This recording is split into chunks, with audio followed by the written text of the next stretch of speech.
Hi there. I want to talk today about listening and seeing and perhaps even feeling, but we're going to narrow it down as much as possible in these short little videos. But my daughter also might step in the room for any moment. She already has a few times. I've been trying to get this on because I'm going to be going away for until next week. So this is my last chance to upload something. But what I've been thinking about is seeing, and this has come about a few different ways, but one is I do these what I call limpias with people where they come into the center of the room and they just arrive as they are. And I ask them a few questions, but really the most important thing in this unfolding for something to happen that is ready to happen or that wants to happen is the perception that I can or how I might see that person because I'm leading. Yeah. And whoever is in the lead or whoever thinks they're in the lead or has some sense of idea of facilitating or controlling to a certain degree, not in a bad way, but just kind of a little bit of steering and guidance is the seeing is really essential because it's not like why we see what we see or making an interpretation about what we see, but can we really see the way that you see somebody? Well, for example, my daughter, Libby, doesn't have language skills. She communicates and she doesn't have vision. She's cortically blind. So, and since she doesn't communicate with words, it's not really always possible to know exactly what she sees. But when I look at her, from listening to other people who have been in her life now for 26 years, she's 26, all different kinds of comments have come from well intending people, caregivers who just adore her. And it's always interesting to me how a person might see her and then what they have to say about what they see and even the why about what they see. And you can even feel it, like what starts to happen when we add on to just seeing, just seeing. So like when we is it possible even to look at somebody, to kind of gaze into the presence of another human and not add an interpretation about that person. Or even if we see something that might be accurate, like, hey, the person has a broken arm, or the person has gray hair, or short hair, long hair, whatever it is, braces, glasses, these are all kinds of things that might be seen. But then we wouldn't follow that. Like, is it possible not to follow that with some kind of story about how that came about? Or so therefore this means because all people with long hair, you know, are like this, or people who, whatever, uh, broken arm or something else, like we can add on a whole storyline about what that might mean about a person. So, for example, in seeing my daughter, there are all kinds of interpretations that happen, and some of them come out of a story of hope for her, like as if she needs hope because what they see about her needs hope, requires hope for something better. And that's kind of a little bit not necessary because as I see her, when I look and see she's content with who she is. So anyway, let's go back to people coming in up to the center and standing before and being witnessed by these different people. And some people will say, Prajna, I don't know how you do what you do. But the thing of it is I'm not doing anything. I'm just seeing.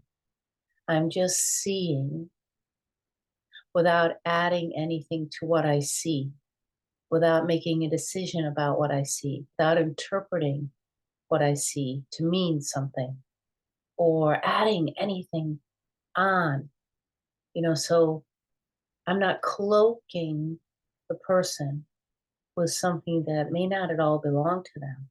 So then there's something like there's an open vessel that gets to present itself.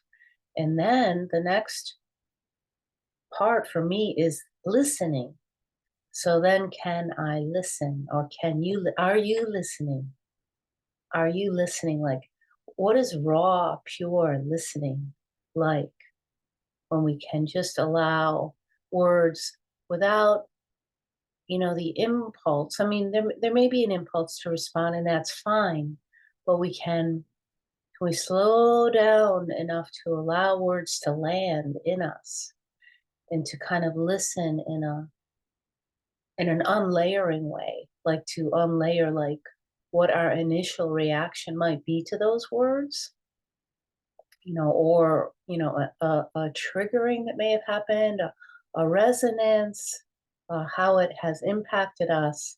But can we let the words touch and be felt and listen to, oh, what are these words leading to next? Maybe there's a curiosity that is continuing about what is here in front of me, what is being witnessed. So the curiosity is the foundational ingredient. It has to be there for real, true seeing and real, true listening to happen. And what I was saying, maybe in the beginning, it could have been when I was jump starting another video and my daughter came in and I said, oh, gotta cancel that. So I don't know if I said it, but they're all connected because, in this web of curiosity, we can see that seeing and listening and feeling are all connected. Like maybe all of these things are sensing, like we are one big sensing organ, so that a person may not have a physical organ functioning for them very well, like my daughters, but still they're sensing what is happening. And for the people that are with them, people who may not receive information in the same way as us, it doesn't mean that that's a necessary limitation. It means that they may be listening and receiving and hearing and seeing and feeling in a different way. And are we curious enough to pause to receive information differently and to really in that, like to just like to really meet the humanness in another person, like their humanness, not what we decide their humanness is or how it came about to be as it is, but yes, pure humanness, pure experience of another. I mean, like how fun, but also unfamiliar. And we like what is familiar, don't we? Often we will go toward what is familiar to us. And that's okay. This is not a judgment. And I want to say too that I'm speaking out loud about something that has just been, I've become reinterested in for a lot of different reasons. But I'm getting ready to go tomorrow. In fact, we're going to a Indigenous festival, and there's something really curious about Indigenous ways. Like I may have knowledge and I may have experienced some Indigenous traditions, but I'm kind of like undoing whatever ideas I might have about what that means, like what I have heard or what I have seen in other places or read about.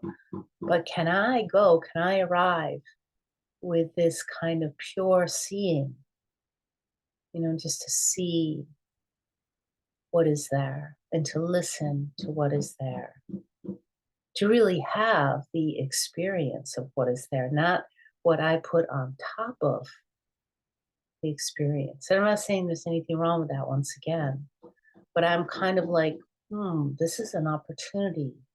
And I'm really curious about what will unfold here. There'll be one evening where I've been invited to participate in an all night ceremony with the elders.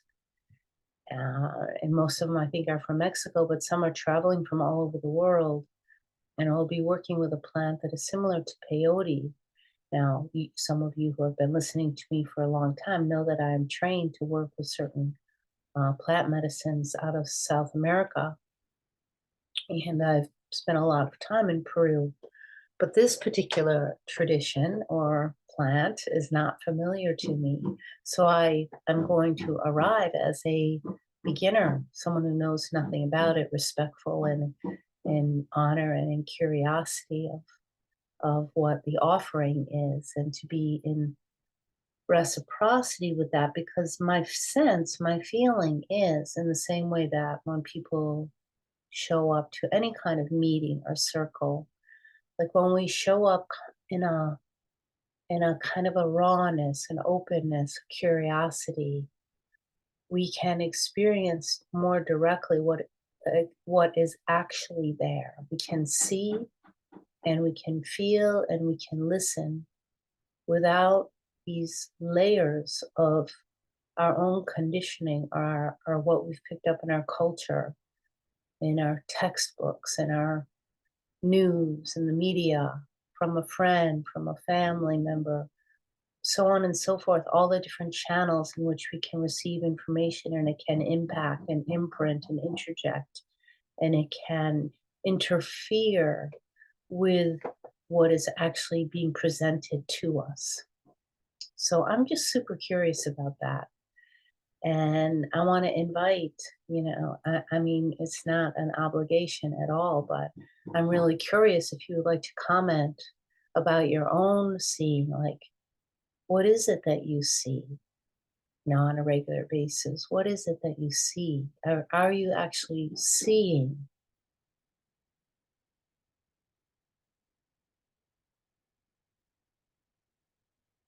Soft eyes,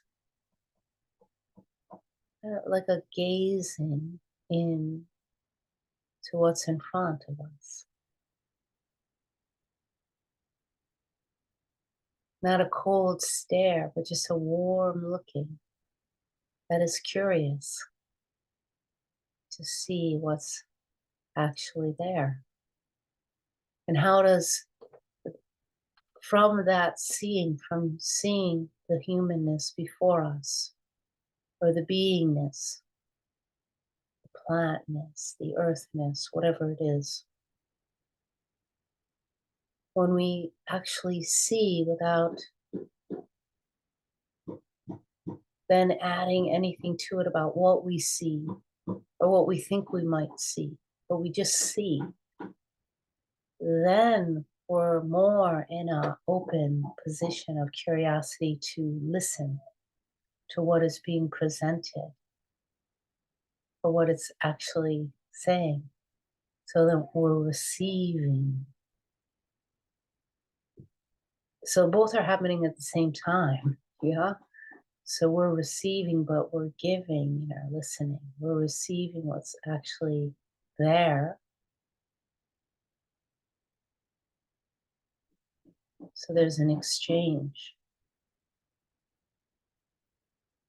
And at the same time, while that exchange is happening, all of the structural elements of conditioned ways of knowing about something are collapsing all around.